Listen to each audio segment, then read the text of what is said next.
Hello, and welcome to our lesson on Canva tricks or Canva mistakes that I have pet peeves about. Um, so I'm going to get us started. I want to make sure that people know where we are because for some reason, Facebook likes to hide things.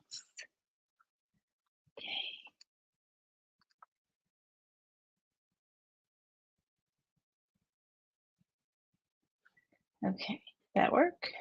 Okay, awesome. Welcome, welcome. Okay. All right. Wonderful. Okay, so let's first talk about Canva. So Canva.com was actually created in 2013 by an Australian like graphic design trainer, teacher, professor. I'm not sure what her title was, but she wanted to make design easy for everyday people because she has this love of graphic design, but it was hard. Before Canva, it was very hard because you had to do all these different things. So this is a rather new business, and it literally started in somebody's house. Um, it was a surprise.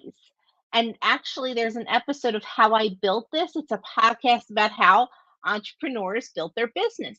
And there's an episode about the founder of Canva. And it's it's actually all of the stories of people who build businesses is very interesting. And if you listen to enough of them, you're going to learn that it doesn't always happen linearly. It doesn't always go well. Like what's another example? The Ring camera guy, okay, the guy who invented the Ring camera. He failed at first. He was trying to do, I believe it was something with garage door openers, like something along those lines, but it wasn't working.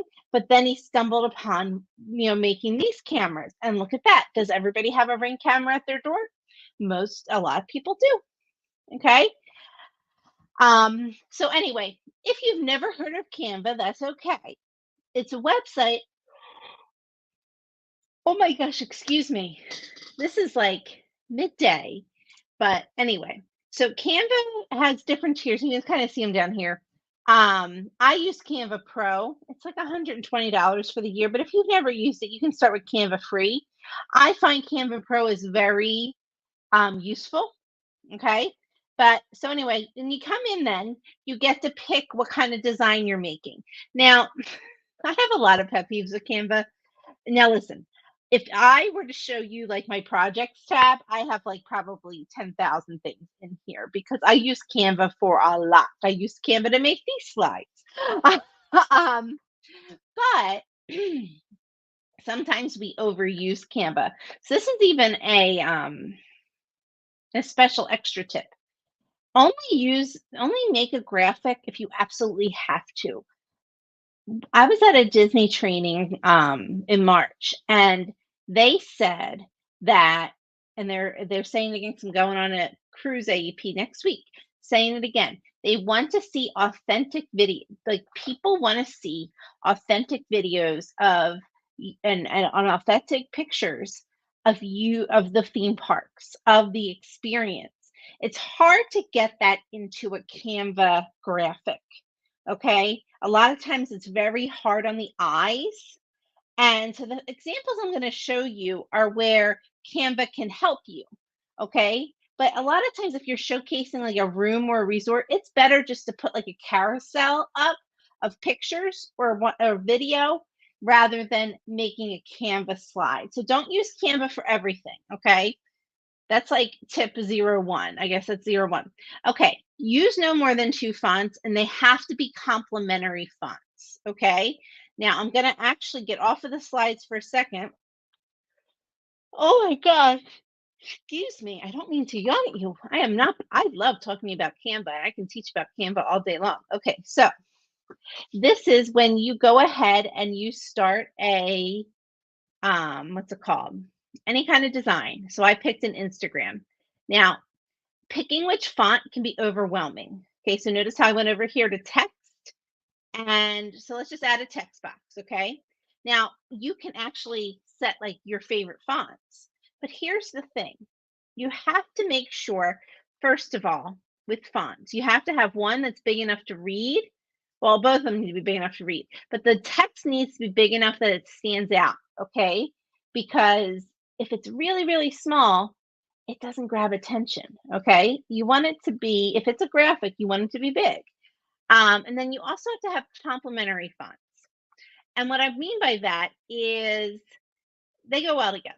Like so, I mean, these are my brand fonts, so I've obviously picked these out, and so these are my fonts. But like if you wanted to, so say you wanted to look at all the different fonts. So here are all of the fonts. Okay, there are. I mean, you can search the fonts. That's how many there are. Okay, now let me show you. Okay, so like this one, I don't even know if you can see it. Oh, I didn't write anything. Okay, sample. Okay.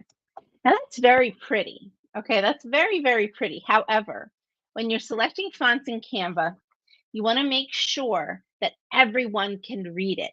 Now, if somebody has something wrong with their vision or a reading disability, they might not be able to read that script. Okay, that's something I learned actually as a student teacher. One of my like cooperating teachers, she explained that whenever she types things up, it's always she used Comic Sans because back then Times New Roman was like the thing, but Times New Roman is actually, and I don't even know, do they even have time? I'm sure they do. But Times New Roman has a lot of curvies on it. Like there's a lot of um like it curves, and some kids with vision issues can't read it as well. So I've kind of kept that with me all the time. Like so I always think about that with fonts. Even though I think, oh, that's really pretty, but somebody might not be able to read that. And you want people to be able to read it, okay? So, and because I love these kinds of fonts, I love them. But if I want people to read them, you know what I mean? Like you want people to not have trouble reading what you're putting out there. Now here's another tip too, if you're unsure about fonts. So if you go over to the side, and I'm sorry if I keep looking off camera because I have two screens. I have the screen that I'm streaming off of, and then I have another screen that has the Canva. And so if you go down here, you are going to see. So there's these fancy things, and most of these are okay. I'm not saying you can never use script, just use it sparingly. Now, if you look here, now you don't have to worry so much about what the uses are, but like this is a employee of the month, but in Spanish. These are two fonts that go well together. So that's a Marta and this is Quattrocento. Okay, some of these you'll never hear of, but they complement each other. So they actually on this side over here, and you can put in whatever you want. You can type in, you know, special, and then you could say Universal Orlando specials, okay, or something like that. You can, but you see how that stands out. And so they professionally already put um, fonts together to make it easier for you. Okay, and I highly recommend. I do that. I do this too because I want to make sure that if you want that professional edge, you want that professional edge, pay attention to your fonts. Nothing too fancy and nothing, you want it to have some allure, but making sure it's simple enough that most people can read it.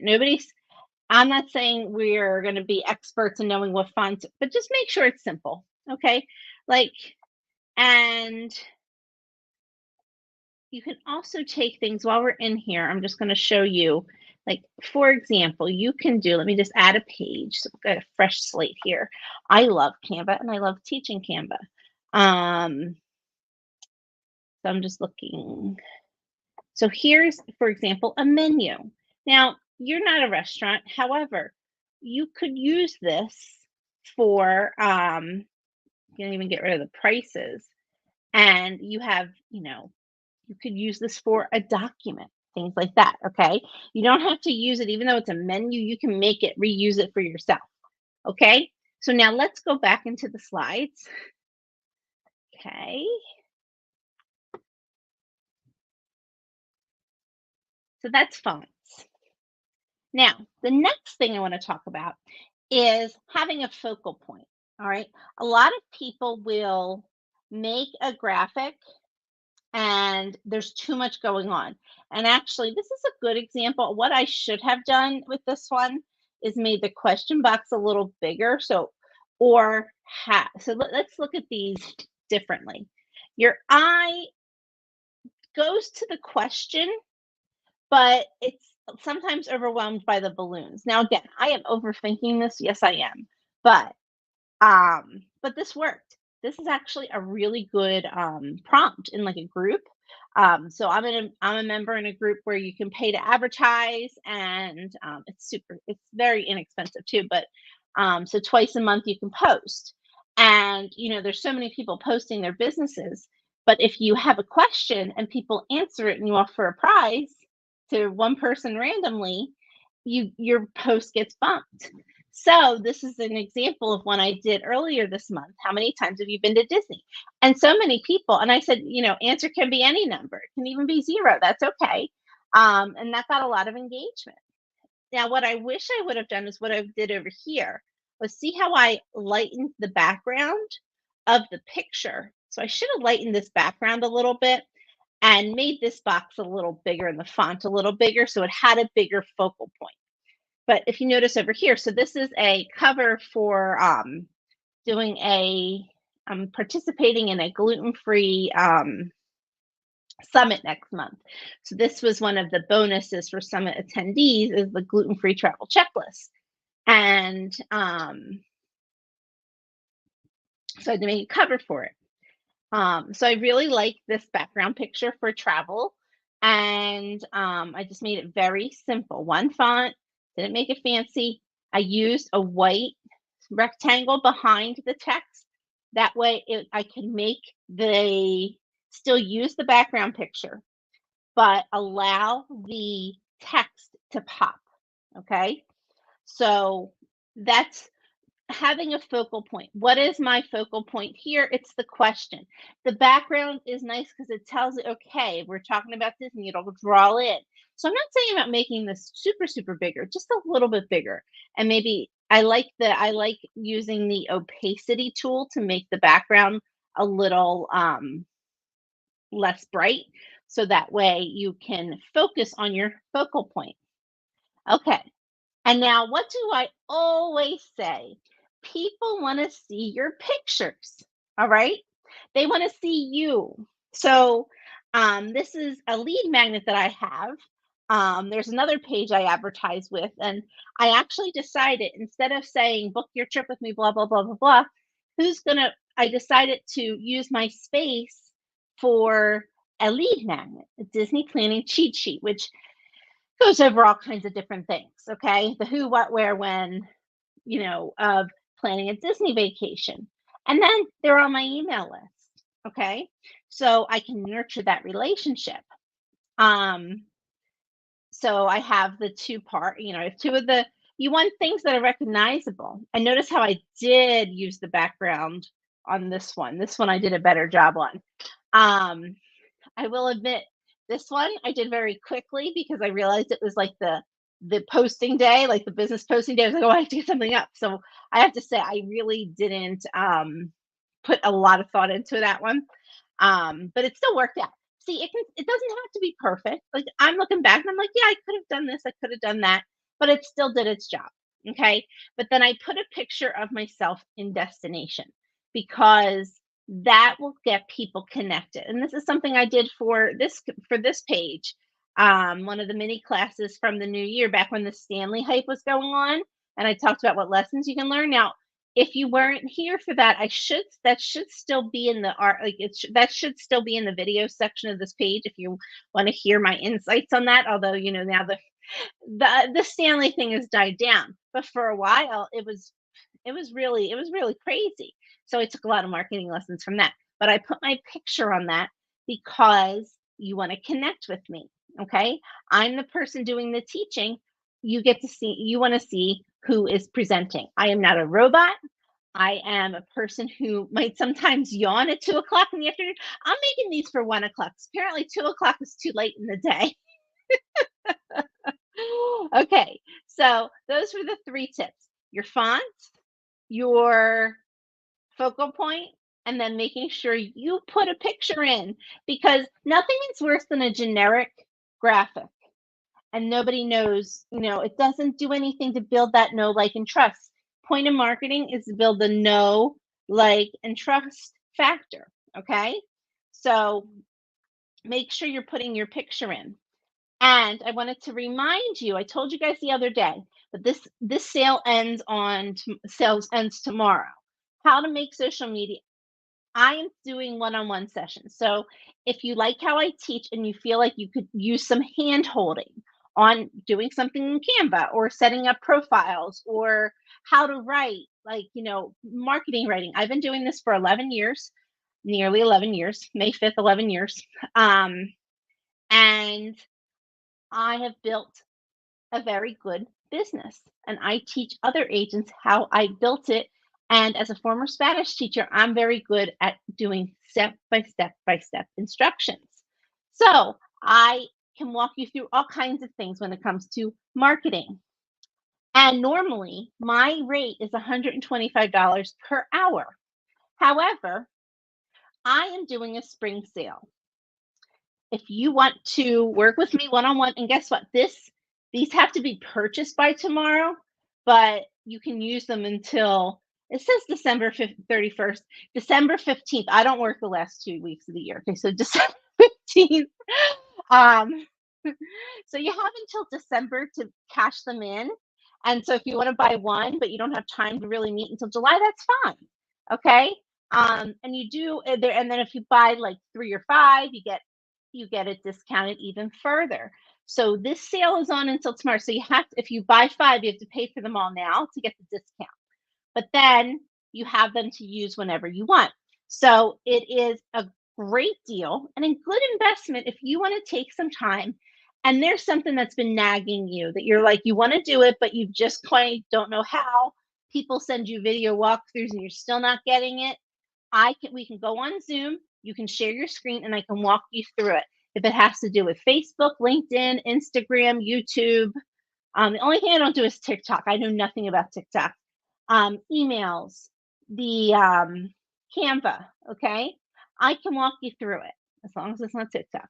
Um, so, and really, it's this website, bit.ly/24 spring marketing, or just take it if you're on your computer and you don't have your phone around, you can just take a screenshot of this and then later on scan this with your phone and it'll bring you right to the page. And then there you'll just click on the, buy now, and you just put your name, your email address, and you go to step 2, and that's where you just put in you select, whoops, wrong way. You select which option you want, okay? And then you check out. And then you'll get a link to schedule your first call or your call, and we will work together. It's super great offer. It is not something I offer often, but I have been doing these spring mini sessions, and I want to see you guys take what we're learning and actually put it into practice in your business. So make sure that you sign up by tomorrow because this pricing goes away tomorrow. This is just a very limited time sale. Okay. All right. Well, and if I don't see you, have a great weekend.